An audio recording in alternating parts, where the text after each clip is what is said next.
प्रणाम प्रभु जी। हाँ शशि भाई जी बोलिए। प्रभु जी, ऐसी स्थिति होती है आजकल किसी किसी दिन, जिसके पीछे कारण का तो पता नहीं चलता क्या कारण है। ना तो कोई व्यक्ति, वस्तु, पैसा, काम, कुछ भी चीज इसके पीछे कारण नहीं दिखता। फिर भी अ, मन नहीं लगता। कई बार ऐसा होता है कि भाई ना समझ में आता है कि भाई हो क्या रहा है ये। मतलब कहीं पर भी मन नहीं लगता का मतलब हाँ, कहीं पे भी मन कुछ नहीं चीज लगता है। करने की, मतलब कुछ काम में मन नहीं लगता है या? किसी कोई भी कारण कुछ भी नहीं है जी इसके पीछे। मतलब ये नहीं है कि भाई किसी कारण के वजह से ऐसा हो रहा है। हम्म। अकारण ही पता नहीं ऐसा चल। होता है कि भाई जैसे कहीं भी पे भी बैठे जा करके तो वहां पे भी ऐसे ही लगता है कि भाई अंदर से बस जैसे कुछ खाली खाली हो रहा है, यानी कि मतलब क्यों जी रहे हैं ऐसा? नहीं, ऐसा तो नहीं है। ऐसा तो नहीं विचार आता प्रभु जी, पर जैसे किसी भी चीज में मन लगता है ना, जैसे कोई भी काम करते हैं उसमें मन ना लगना, यानी कि तो ऐसा लगता है कि अब जीने से क्या फायदा, ऐसा? नहीं प्रभु जी, ऐसा नहीं लगता। तो बस कहीं पर भी। जैसे सपोज कर लो ऑफिशियल काम में, तो वहां पे भी मन नहीं लग रहा है। घर पे बैठे वहां पे भी मन नहीं लग रहा है। तो सोचते हैं बराबर बाहर ही है। घूम घूम के आते हैं तो नहीं लग रहा है वहां पे भी। मतलब ऐसी स्थिति आती है कई बार। तो बराबर ही तो है। हम भी यहाँ दवाखाने में बैठे ऐसे ही बैठे हैं, और कितने सालों से बैठे हैं। तो ही मेरी मन की स्थिति भी इसी तरह की हो गई है। हाँ जी, तो देखो ऐसा होता है कि वैराग्य वैराग्य अनिवार्य है, लेकिन वैराग्य के साथ में परमात्मा का आनंद और कैफ ये जरूरी जी है ना। तो ये रखना है आपको। तो कहीं पर भी बैठे हो, बस भगवान के आनंद में बैठे हो, यानी भरे भरे भगवान से भरे भरे।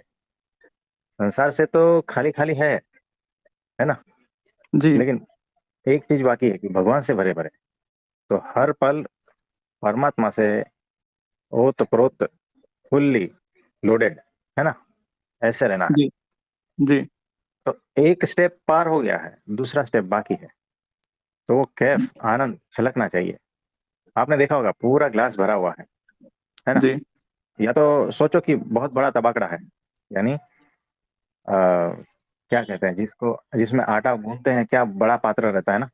हाँ जी, परात बोलते हैं। हाँ। वो पूरा एकदम भरा पड़ा है, और वो चिंटू है ना आपके घर पे, छोटा सा, जी वो दोनों हाथों से लेकर चल रहा है। तो पानी छलकेगा या नहीं? जी प्रभु जी। बस इसी तरह से भगवान का आनंद अपने भीतर से छलकना चाहिए, क्योंकि लबालब पूरी तरह से भरा है। ऐसा होना है। एक स्टेप पार हो गया कि संसार का कोई चीज भीतर पहुंच नहीं पाता, है ना। जी प्रभु संसार से तो रिक्त हो गए, लेकिन भगवान से भरना बाकी है। तो ये आप जरा देख लेना जी प्रभु जी। है ना। तो रिक्त तो कर देते हैं लोग, बहुत सारे गुरु संसार से तो रिक्त कर देते हैं, लेकिन भीतर भगवान को भर नहीं पाते। याद रखना, ये जी अधूरापन है। जी प्रभु जी। तो भगवान से भरे भरे रहना है। हम वहां आए थे तो एक भी खेत जो है ना सूखा नहीं था। आसपास जी सारे खेत जो है ना हरे भरे थे। जी प्रभु जी। बस वैसे ही जो है ना, वैसे ही हरा भरा रहना है। आप मानसिक समझे। जाप तो चलता रहता है प्रभु जी, चाहे स्कूटी पे भी, बाजार पे भी जा रहे हैं या कार से जा रहे हैं, तब भी मानसिक जाप तो चलता रहता है। कोई बात नहीं, लेकिन वो लेकिन आनंद जो है ना, मिले हैं कौन, वो आनंद वो रहेगा, धीरे धीरे रहेगा। कोई बात नहीं। ठीक है। जी प्रभु जी। हाँ जी। और किसी का कोई प्रश्न है तो बताइए। प्रणाम हाँ जी प्रभु जी प्रणाम। प्रभु जी। जैसे हमने आज तक ये सुना हुआ है कि जब हम्म। सृष्टि की स्थापना हुई, आदम और हव्वा मतलब थे, फिर वो सृष्टि की स्थापना हुई पीपल के पत्ते पर, श्री कृष्ण जी आए। तो क्या ये सिर्फ मान्यताएं हैं जो हमने सुनी हुई है?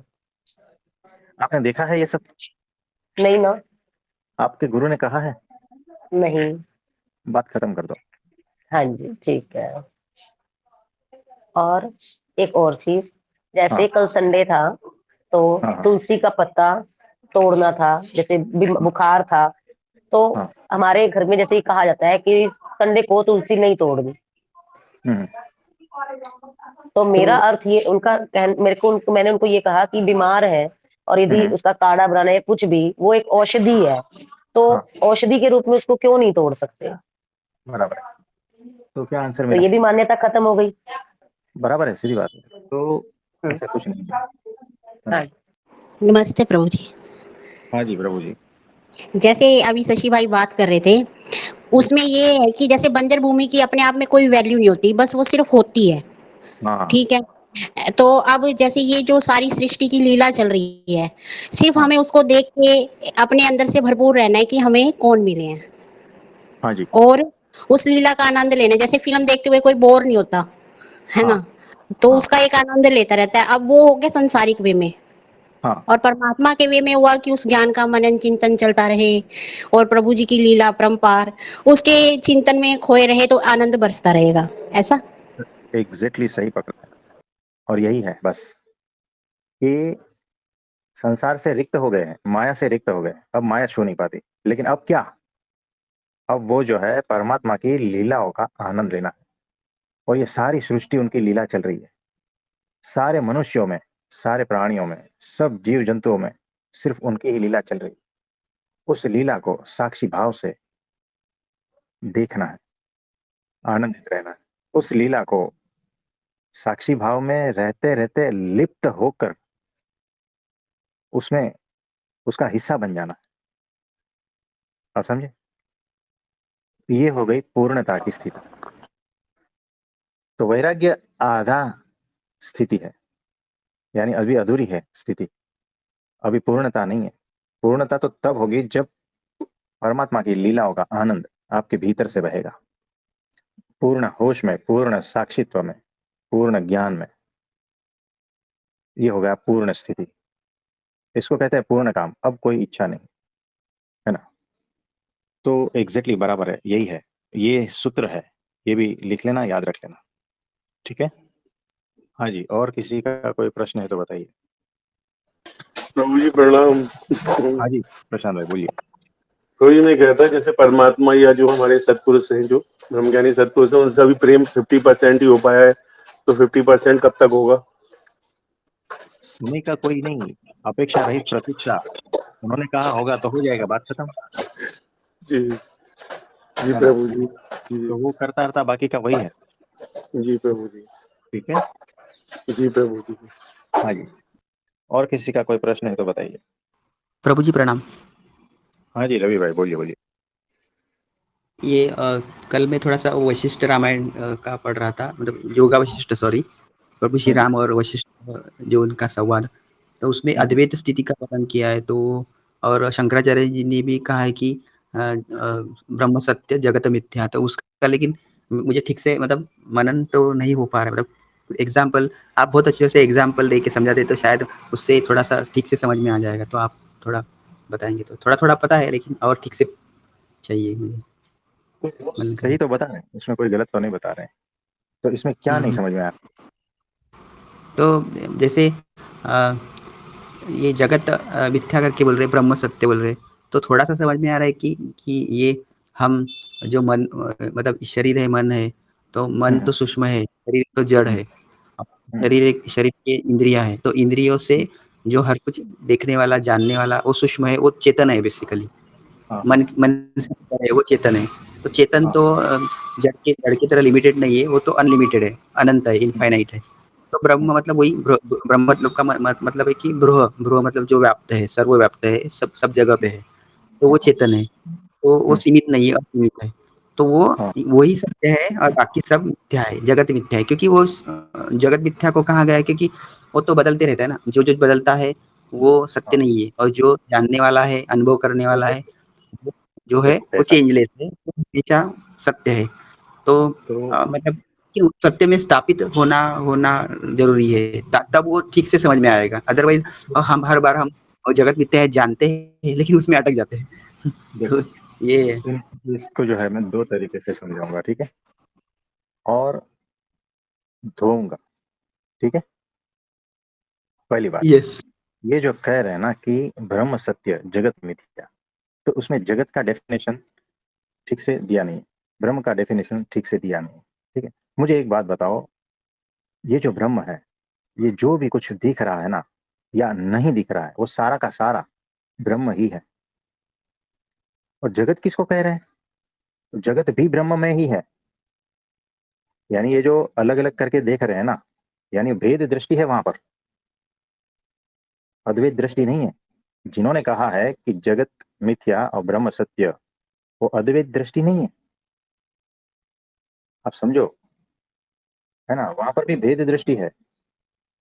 तो मुझे बताओ, समझो कि ये जो भी कुछ दिख रहा है, जो भी कुछ बदल रहा है, उसको हम जगत समझे, है ना, तो क्या ये मिथ्या है? यानी आपको बुखार आया है और आपने एक गोली खाई है, तो क्या ये मिथ्या है? आपको टॉयलेट लगी है, आप जा रहे हो, ये क्रिया, ये क्या मिथ्या है? ये तो बदलती रहती क्रिया है ना। और गोलियां भी तो बदलती रहती है, और बुखार भी तो बदलता रहता है, तो क्या ये मिथ्या है? कुछ पेट में दर्द होता है ना, ये भूख लगती है ना, कुछ भी है, पीड़ा है, कोई भी संवेदना है, तो क्या ये मिथ्या है? तो क्या ये ब्रह्म नहीं है? तो क्या ये सारे माध्यमों से परमात्मा ही तो नहीं बह रहा है? तो थोड़ा सोचो, है ना। तो उन्होंने कुछ अलग तरह से किया है, बताया है। मेरी दृष्टि में यहां पर कुछ भी मिथ्या नहीं है। जगत भी सत्य है, ब्रह्म भी सत्य है, जीव ईश्वर माया सब सबके सब सत्य है, ब्रह्म और परब्रह्म वो भी सत्य है। यहां पर कुछ भी मिथ्या नहीं है, एक कण भी, है ना। ये सारी रचना है, जो सारा अस्तित्व है, इसमें से कुछ भी मिथ्या नहीं है, सब कुछ सत्य है। अब बताओ, और अगर मिथ्या है तो दिखा दो। पेट में दर्द हो रहा है, मिथ्या है तो बता दो, है ना। तो यहां पर कुछ भी मिथ्या नहीं है, वो जो बोल रहे हैं वो झूठ बोल रहे हैं। दूसरी बात, उन्होंने जो कहा उस अर्थ में कहा है कि देखो, मैं मेडिकल स्टूडेंट हूं, मुझे कौन सी बुक्स पढ़नी चाहिए? मेडिकल हेलो, की। बराबर ना, मेडिकल की बुक मेरे लिए सर्वोपरि है। और लाइब्रेरी में मैं जाता हूँ, और वहां पर कुछ लड़के जो है आके मुझे आग्रह कर रहे हैं कि ये जो लॉ की बुक्स है, यानी कायदा कानून की, उसका आप अभ्यास करो। मैं कहता हूं देखो, मेरे लिए मेडिकल सत्य और कायदा कानून मिथ्या। कुछ समझे? ओके, तो यानी रिलेटिव ट्रुथ की बात कर रहे हैं शायद वो। मेरे लिए तो सत्य मेडिकल है, शायद आपके लिए हाँ, आप कायदा कर रहे हो तो आप कायदा कर रहे हो, ऐसे हाँ, शायद हाँ, तो आपके लिए वो यानी वो सत्य। जो कह रहे हैं कि मेरे लिए ब्रह्म सत्य है, बाकी सारा मिथ्या है, यानी उस और मेरे ध्यान नहीं जाता, ध्यान सारा मेरा कहाँ है। और हो सकता है कुछ साधकों के लिए भी उन्होंने कहा होगा, है ना, कि जैसे कोई स्टूडेंट है, उसको प्रोफेसर कहता है कि तुम जाके लाइब्रेरी में लो की बुक्स क्यों पढ़ रहे हो, तुम तो मेडिकल स्टूडेंट हो, तुम जाके लाइब्रेरी में नॉवेल्स क्यों पढ़ रहे हो, तुम्हें फिजिक्स, केमिस्ट्री, बायोलॉजी, ये सारा कुछ पढ़ना चाहिए, है ना। तो तुम्हारे लिए मेडिकल सत्य है, बाकी भूल जाओ सारा कुछ, बाकी जगत मिथ्या है, यानी बाकी सारी बुक्स, बाकी पूरी लाइब्रेरी मिथ्या है तुम्हारे लिए। यानी वो अपने स्टूडेंट्स को क्या कहना चाहता है कि स्टूडेंट कहीं भटके नहीं, सिर्फ ब्रह्म की ही बात करे, है ना, यानी जो संसार व्यवहार की कोई बात ना करे, उसमें जी जान ना लगाए, है ना, संसार व्यवहार में। ये भी एक एंगल हो सकता है उनका, कि अपने स्टूडेंट को सिखाने के लिए हो सकता है उन्होंने ये सेंटेंस कहा होगा। आप समझे? यानी यहाँ पर बहुत सारी शक्यता है। एक सेंटेंस महापुरुष जब बोलते हैं तो उसके पीछे कुछ पर्पस होता है, और किसी कॉन्टेक्स्ट में बोलते हैं, यूं ही जनरल नहीं बोल देते। राइट। लोग इसको जनरल समझ के इसके ऊपर उठपटांग हरकतें करते हैं। राइट।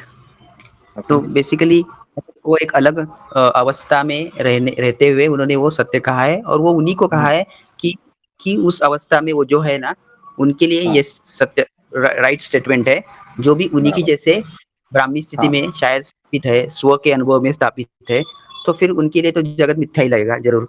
क्योंकि हाँ। जैसे मन के अंदर मन का प्रक्षेपण होने से ही जगत पैदा होता है, अदरवाइज़ तो कुछ है ही नहीं। इल्यूजन है, उनके लिए बोलते हैं कि इल्यूजन है, लेकिन वो इल्यूजन जो बोला गया है वो मन के अंदर जो हम जगत क्रिएट करते हैं, सोचने से क्रिएट करते हैं, उसके बारे में कहा गया है। और जो बाहर फिजिकल जगत जो है, जैसे मेरा शरीर है, आपका है, सबका है, जो भी होता है, ऑफ कोर्स तो वो तो सत्य है, मतलब अगर पत्थर लेके मेरे सर के ऊपर मारो तो खून तो आने ही वाला है। हाँ और जी। तो इल्यूजन नहीं बोल, सत्य है, तो दवाई लगानी पड़ेगी, सब कुछ करना ही पड़ेगा। ऐसे नहीं बोल सकता कि नहीं सिर्फ ब्रह्म ही सत्य है करके। लेकिन उनके पीछे फिर सूक्ष्म रूप में हर चीज के अंदर वही समाया है, समरूप में सर्वव्याप्त ब्रह्म ही समाया है, वो भी सत्य है। तो ये बेसिकली काइंड ऑफ पैराडॉक्स है। समझ समझ मतलब जितना ज्यादा गहरा चिंतन होगा और समझ जैसे जैसे बढ़ेगी, तो शायद उस अवस्था में अलग अलग सत्य विकसित हो सकता है, मतलब समझ में आ सकता है, एक पहलू समझ में आ सकता है अलग अलग एंगल से मनन करने से। बराबर, ऐसा ही है, यस बराबर है। प्रभु जी। तो है ना कि एक लेवल पे मुझे वहां से कुछ अलग दिखता है, दूसरे लेवल पे वहां से कुछ अलग दिखता है ना। जब मैं स्वप्न सृष्टि में हूँ, नींद में हूँ, तब मुझे स्वप्न सृष्टि सत्य भासित होती है। जैसे जागता हूँ और फिर मैं कहता हूँ कि ये जो है अभी जागने की स्थिति वही सत्य है और सपना सारा मिथ्या है ना। यानी मैं एक अलग स्टेट पे आ गया ना, एक अलग अवस्था में आकर ये बोल रहा हूँ। जब मैं स्वप्न की अवस्था में था तब तो ये नहीं बोल पाया था ना। राइट। वैसे ही अलग अलग स्टेप्स है, जैसे जैसे ऊपर उठते जाओगे वैसे वैसे आपका स्टेटमेंट बदलता जाएगा, याद रखना। महापुरुषों का हर स्टेटमेंट हर सीढ़ी के पायदान पे अलग अलग होता है, और अपने शिष्यों को समझाने के लिए कि वो कहाँ अटका है वहां पर से निकालने के लिए वो सेंटेंस यूज करते हैं, और आप पूरा इकट्ठा ही समझ लेते हो, यहाँ गड़बड़ हो जाती है। तो जब तक कोई ऐसा महापुरुष आपके सामने प्रकट ना हो कि शास्त्रों के अर्थों को समझा पाए, तब तक आपके लिए शास्त्र भी व्यर्थ है लग रहेंगे, और उसमें से भी बहुत उल्टे सुल्टे मीनिंग निकाल कर आप भटक सकते हो। राइट, बराबर है प्रभु जी। कुछ समझे? यस, जरूर। तो ऐसा और कुछ पूछना चाहते हैं? तो मतलब शास्त्र सिर्फ पढ़ने से तो कुछ नहीं होगा, कुछ और नहीं होगा। एक बार और अनुभव मिलने के बाद फिर वो शास्त्रों का भी एक्चुअली मतलब बेकार है, उसका काम नहीं कुछ, क्योंकि अनुभव आ गया सत्य का।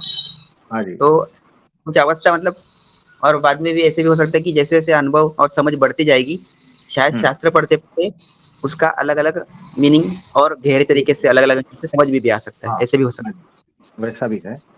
और यस। शास्त्र जिसमें जिंदा है, वैसे सत्पुरुष वही आपको शास्त्र के मीनिंग समझा सकता है, और वो आपके सामने होना चाहिए, है ना। ये यानी लाइव। हमें वो जो है ना, वो डेड वाली चीज नहीं चाहिए, हमें लाइव चाहिए। हम्म। राइट। ठीक है। अच्छी तरह से समझ में आया प्रभु जी। यस। हाँ जी।